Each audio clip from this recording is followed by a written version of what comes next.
This is Speaking of Speaking. Quick tips and tools to take you from stage fright to spotlight.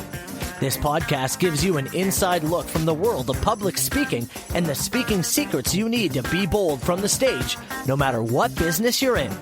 The host of Speaking, Carl Richards. Thank you very much, Matt. It is another edition of the Speaking of Speaking podcast. I have had the opportunity, and I've mentioned this a couple times, to be featured in a book with some fantastic authors, 17 or 18 other authors, by the way. It's called Voices, Words of Wisdom, Inspiration, Courage, and Soul. If you haven't picked up a copy of the book yet, I certainly encourage you to do so. There are some hugely inspirational bits in there as you read the stories of other people. One of those people is Della Waddell. We're certainly glad she's here today. Della is a published author and a certified life coach. Now, her passion is helping others overcome life's challenges. She's a mother of 2 young adults and currently lives in Ontario, not too far up the street from where I live, which is kind of cool. She lives with her dogs, Bear and Bentley. We'll have to ask about Bear and Bentley later on. But in the meantime, Della, welcome to the podcast. Thank you. It's wonderful to be here. Now, the chapter of your book, I just wanted to refer to it because the chapter is called Authentic Warrior. Is that something you identify as an authentic warrior? You know, when we had to come up, so we wrote the stories, but then when we had to come up with the title, I vacillated for a while because I was like, what on earth do I call this chapter, right? And it's funny because when I realized the content of what I wrote and how I got to that point is when I realized, well, part of it was, having to find myself through this journey. And that was, all of a sudden a midlife woman going, okay, I'm not the housewife. I'm not the wife. I'm not the mother. Like I still am by all says, but I needed to figure out who I was. So my authenticity was really what was at the forefront prior to dating and during dating and all the rest that needed to come to figuring out what I liked, who I was, and all the rest. And then the warrior part is because I got hit with, I say, the universe stick a few times and had a couple of surgeries. And prior to the surgeries, and I was, out of the marriage and I was, hurting. And I joke with my friends saying that the scars were internal. So nobody could see, I could brush my hair and whatever, throw some lipstick on and out I'd go. And I had the best poker face going. I could smile and, but inside I still had these internal scars that were really needing to be healed. And it took a time, took a process. But then when the universe came and said, okay, now we need to do a few little operations on you. All of a sudden, one day I got up and I looked in the mirror and I saw all these scars and they're prevalent. They're really on my stomach. One was on my face. And I went, okay, so now it's time for me to really look at what I need to be. And that's when the warrior to me is that the scars were inside and now they're on the outside. And so I have to be as genuine to who I am because, that's my take on it. Like they're on the outside. I have to be authentic to this situation. And it's not a reflection of who you are, but certainly as people see that, it's something that we can't hide it. We can't have a big mole on our face, for example, and not acknowledge the fact that there's a big mole on our face. And people are going to ask, right? All the time. Yes, it's a mole. Is it cancer? No, but that's just human nature, right? That's the way people are. And if we acknowledge it, as a matter of fact, I just recently had a colleague who found out he had cancer. He's diagnosed with cancer. And unlike a lot of people we know, he's been very vocal about it. He's also been very forthcoming about diagnosis. He's been very forthcoming about the research that he's done to find out more. He's not having a pity party and saying, oh, woe is me. And he's sharing his experiences with people quite openly. And also at the same time saying, by the way, this can happen to you. So maybe not a bad idea to firstly check your life insurance policies, but then also check and see if you haven't been to a doctor in a while, for example. Maybe it's a good time to go and see one, but very open about the fact that, hey, this is who I am. And it sounds like that's a similar approach that you've taken with those scars. I had to initially coming out of any marriage, there's levels of embarrassment, shame, humility, whatever the situation is, whether you want to, people always want to know, everybody wants to know. And it definitely took some time for me to kind of understand what it was I was trying to convey. And that's where I had to learn communication, because I think I had learned for years to inwardly take it and not voice myself. And so the book title is actually very fitting for me, because I needed to find my voice. And by finding my voice, I found my passion. I found public speaking. I found all the things that I actually find that I now really enjoy. It's very, soulful. And you've now found podcasting as a way to be getting your messaging out. Certainly this is one podcast you've been on for sure. And you're right about the title Voices. And it spoke to me in much the same way, that it's about using your voice and making sure you're being heard regardless of what the messaging is. And I think that every single one of these authors, yourself and myself included, has done a really good job at bringing that messaging out. Carol Starr, of course, helped us bring it out a lot. She's very talented. And I hands down to that lady for, the guidance and the patience that she had. Yeah. For myself was, I've never written. It wasn't something I didn't, say it. Oh yeah, I'm going to be a writer. I was like that. I never foresaw that. So to me, it was a huge undertaking. It was stressful. It was exciting. It was stressful, but she is brilliant. She really is brilliant.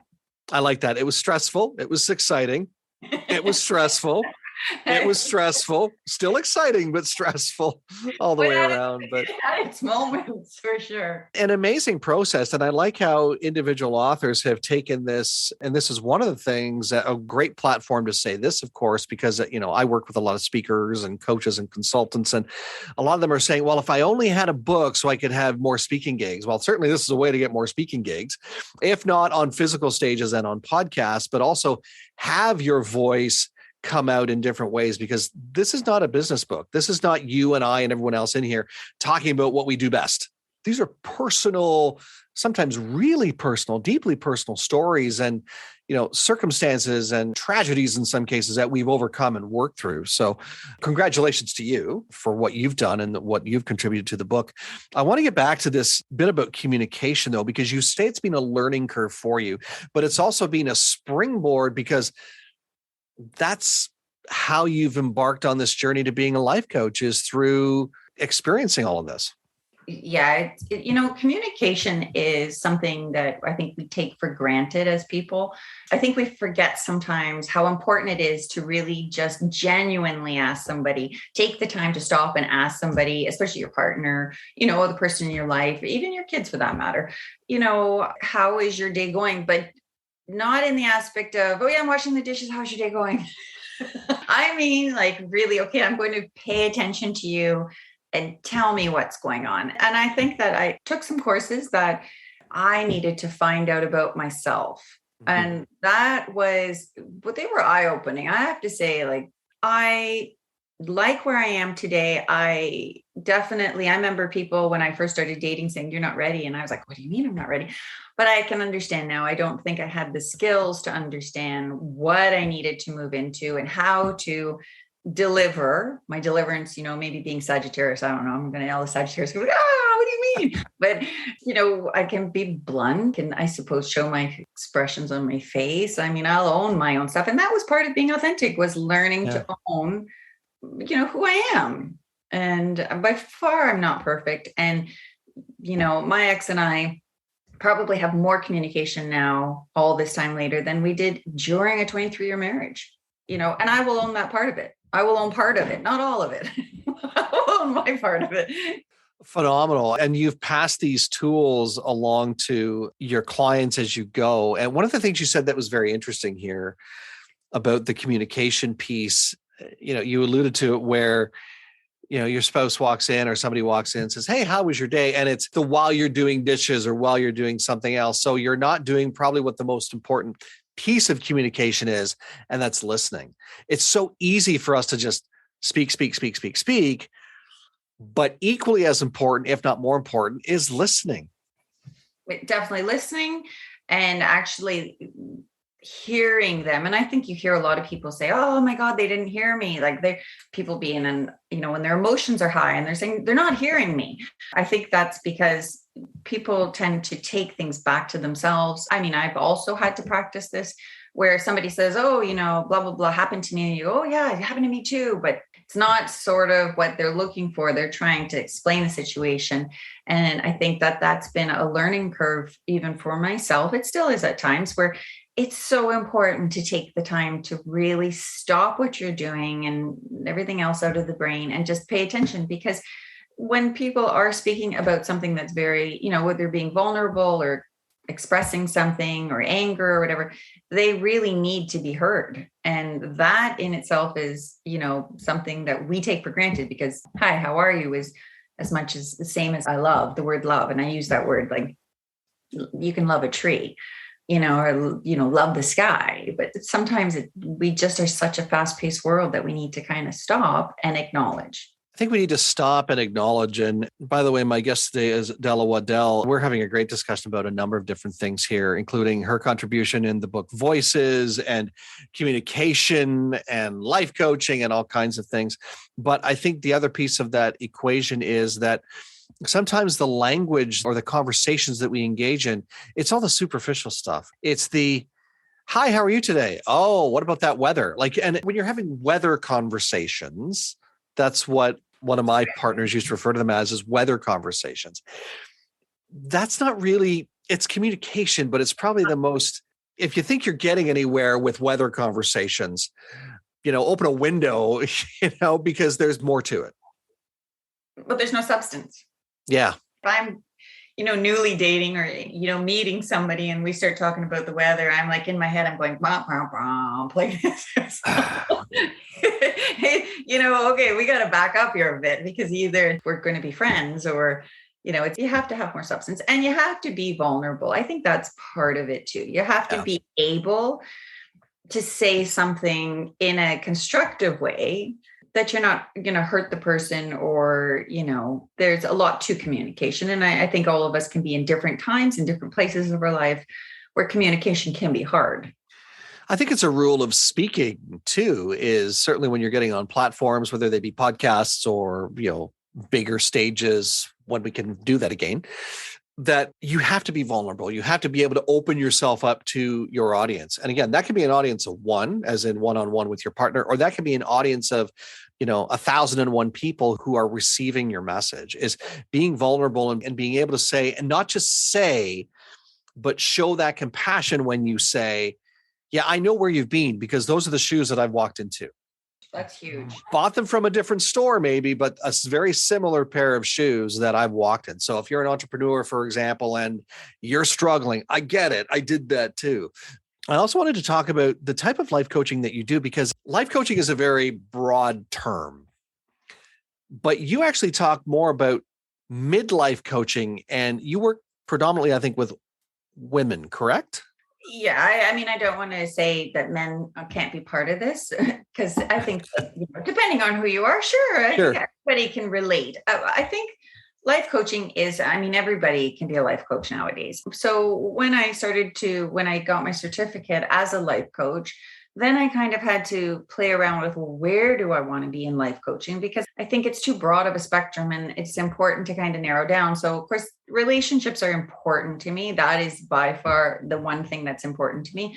And then, with all the dating that I've done in my life, lucky me, I've met so many great people, but I had to narrow down. And I realized that the hardest thing about this age, particular for me as a woman, is midlife. It was my long-term marriage, 23 years that I invested, came to a screaming end. Then the kids are affected. And then the kids also grew up.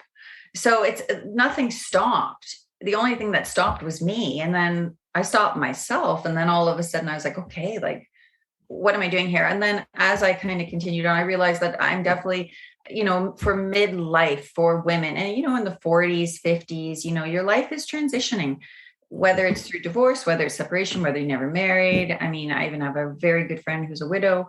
The kids still grew up, and then all of a sudden you're like, now I'm an empty nester too. And that's hard.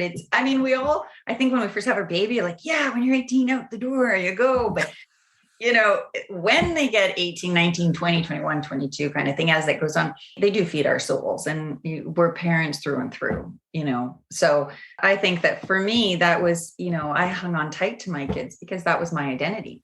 Although you're still feeding them when they knock on the door, even though they live 5 minutes away, and they go, "Hey, Mom, what's to eat? I don't have any groceries in my fridge." That's also, that's part of the whole, that's very endearing to know that they can always go home and Mom's always got something in the fridge that, can whip up a sandwich or have a bowl of soup or something. Honestly, I think it's communication too, because when we sit down, because we're not living together all the time, we have more probably, interesting conversations because it's quality time. I think even the 5 love languages, if nobody's read that book, it took me 3 or 4 reads, I'm going to say, to really understand it. But that one of them in there, one of the love languages, quality time for some people. So I don't know if you've read the book. Have you read the book? I have not read the book, but we should put a link for that book in the show notes for anyone that is interested in reading it. Before I let you go, I wanted to find out about Bear and Bentley. Tell me about Bear and Bentley, because I'm a dog lover. So tell me about Bear and Bentley. I like to say I'm an owner of 2, but my daughter has 3, so really 5. Bear is my love. I mean, the dog is, I swear he was sent from heaven to get me through the last several years of everything. He's been, standing guard, and he is a rescue. He came from way, way north of Ottawa. He was rescued with a bunch of them. I remember when he came into the house, I was like, oh gosh, I don't want a big dog. I already had 2 dogs and a cat at the time. And he is big, hairy, and everything else. And he's a mix of everything from husky to shepherd and maybe a little wildness in between. I love him to be. He's a beautiful dog, but he's wild. He's my wild one. So they both sound like beautiful dogs. This has been a fantastic discussion today, Della.